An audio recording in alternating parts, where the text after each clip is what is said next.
Going to be about the U.S. Army's newly implemented U.S. military recruiting, Army recruiting preparatory type program for would-be recruits. This is really coming out of a response to questions I had asked today about this topic. According to this right here, this is a TRADOC website. It gives a lot of information about the U.S. Army recruiting preparatory program. And it basically talks about how if a would-be recruit for the U.S. Army does not qualify based upon the ASVAB score, which is kind of like the intellectual part of the recruitment process, or the physical standards test, which is constantly changing these days in the Army. They're constantly modifying this, that basically they will potentially, for certain eligible would-be recruits, allow them to go to Fort Jackson, South Carolina for a preparatory program for a period of time. Now, these would-be recruits can go to Fort Jackson, South Carolina for approximately 90 days or 3 months for physical and or intellectual, like preparatory programming related to like ASVAB. It looks like they are putting a lot of resources into it, and it is in direct response. Essentially, they've acknowledged on this website to the, as they put it, challenging recruiting environment situation. I have a lot of different thoughts on this. One of the thoughts I have is that, you know, number one, I think, wow, how bad are public schools that people can't even pass an ASVAB now at a minimum standard to go into the U.S. military potentially, as well as physical fitness the same. I know when I was in public school, my gym class was a complete joke. Fortunately, I was a student athlete, so I never had any kind of physical limitations or issues back in the day when I was a young adult. Quite the opposite. I was very, very, very, very, very healthy, very, very, very physically fit as a kid, and as a young adult. And I had no problem passing the ASVAB the first time with flying colors, like no issues at all. And I went to a horrible, horrible public school. I went to several horrible public schools in a couple of different states. It sounds to me, based upon what I'm reading here, that, and what I've been looking at the research, that the public schools have literally deteriorated and gotten even worse than what they were when I was in years ago in public school. That's really scary for the whole country when you think about it. You know, like, that's a serious issue. But that seems to be what's happening. So the U.S. Army appears to be pouring in a lot of resources into this recruitment pipeline program to prep would-be recruits. And I will say, I think on one level, it's kind of admirable because of the fact that, it, you know, if you were not physically fit enough or strong enough physically, mentally, you know, intellectually able to pass the ASVAB, I mean, this is something that could be a really good opportunity for a lot of people out there that are in that situation to become physically stronger, to become intellectually more capable with being able to pass something like the ASVAB and just learn, you know, the information. Because the stuff that they're doing is basically education. They're giving basic education, it sounds like, training at these recruitment camps over at Fort Jackson, South Carolina. So that seems like a really positive thing for people that clearly need it. You know, they've been pre-qualified and pre-screened and they need this, and they're otherwise qualified is what I read here.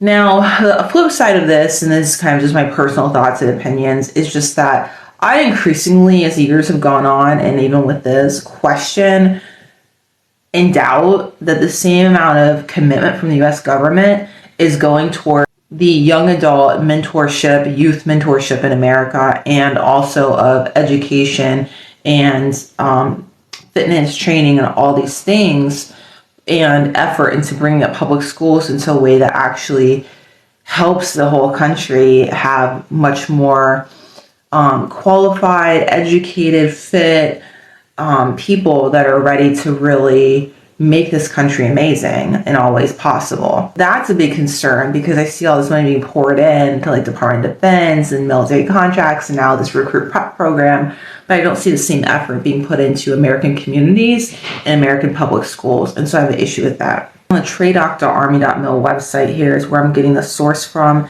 It says, in response to the most challenging recruiting environment since the start of the all-volunteer force in 1973, the Army is implementing an innovative new program to prepare recruits who are en route to initial military training to meet or exceed our rigorous standards. So I'd heard about this through word of mouth already, but now I'm just reading about it for the first time today. I already read it today. This is the second time I'm reading it. and they call it the Future Soldier Preparatory Course pilot program. Now, I no longer think it's a pilot program, not unless they just want to call it that, because it sounds like it's been happening now for a while. It's was set to start early August at Fort Jackson, South Carolina, to overcome academic and physical fitness barriers so that they can earn the opportunity to join the Army.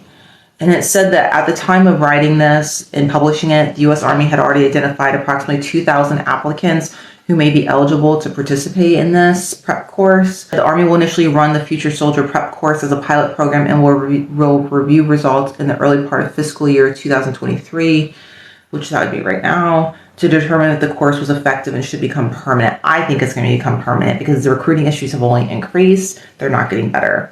The Future Soldier Prep course allows recruits who meet all other qualifications for enlistment a path to serve, said one of the generals, basically, that's in charge of this whole training and doctrine, whatever command. Well, the percentage of young Americans meeting Army enlistment standards has decreased markedly over the past 4 decades. So they were anticipating this was going to happen back when I was joining, and it was already happening. So it's just increasing.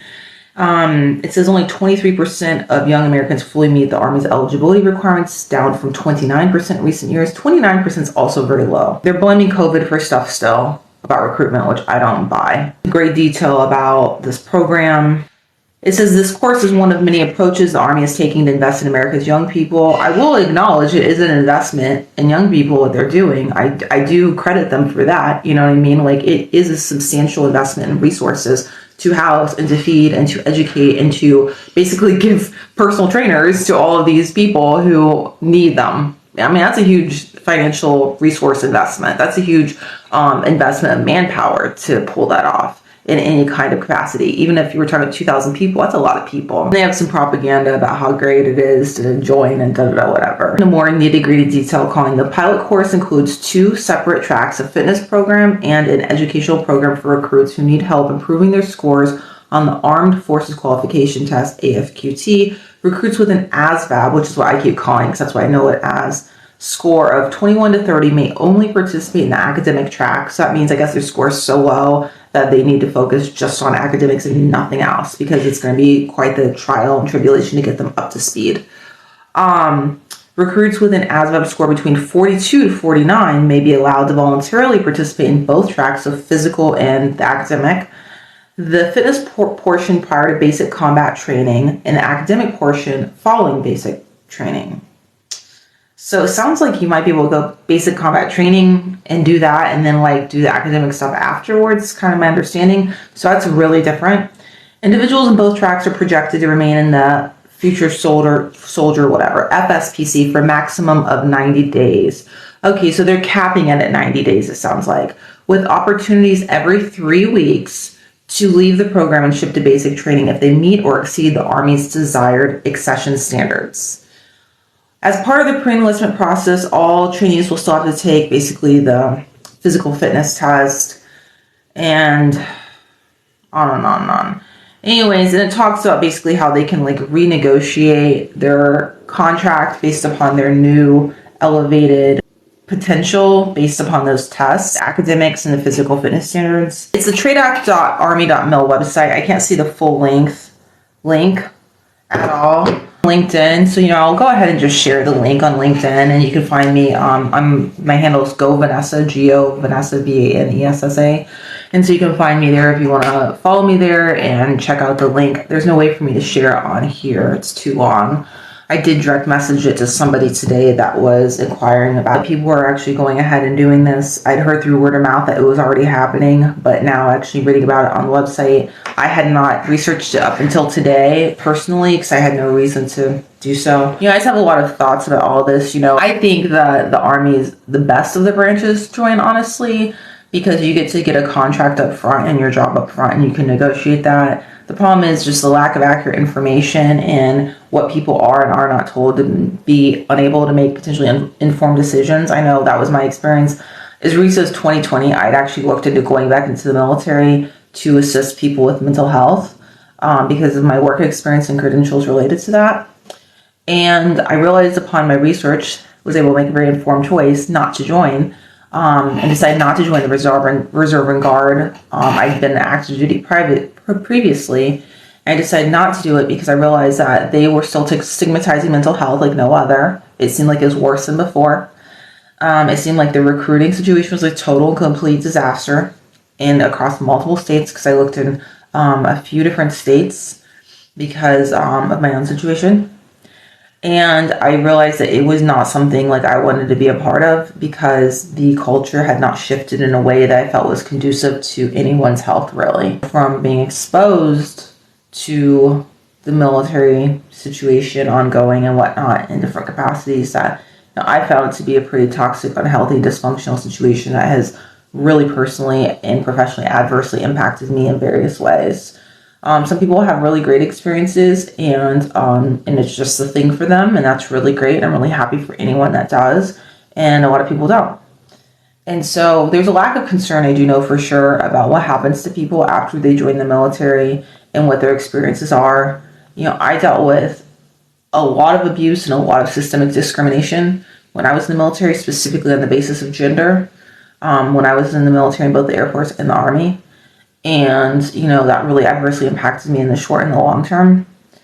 And I could not wait to wrap up that military contract, and I did. I was honored with discharge. I completed the contract. I was under a lot of pressure to extend and renew. I chose not to. I was insistent on not doing it. I have no regrets about that. I'm grateful I got out. There's a lot of issues, though, with the Department of Defense treating people like very aggressively, getting them in the military, and then being very abusive to certain people once they're in the military, and then also disposing of them once they view their natural life cycle has ended for the purpose of the military's wants and desires, essentially, and the congressional wants and desires. It's a problem, to say the least. And if anyone gets injured, then they have to deal with Veterans Health Administration, which is literally hell on earth.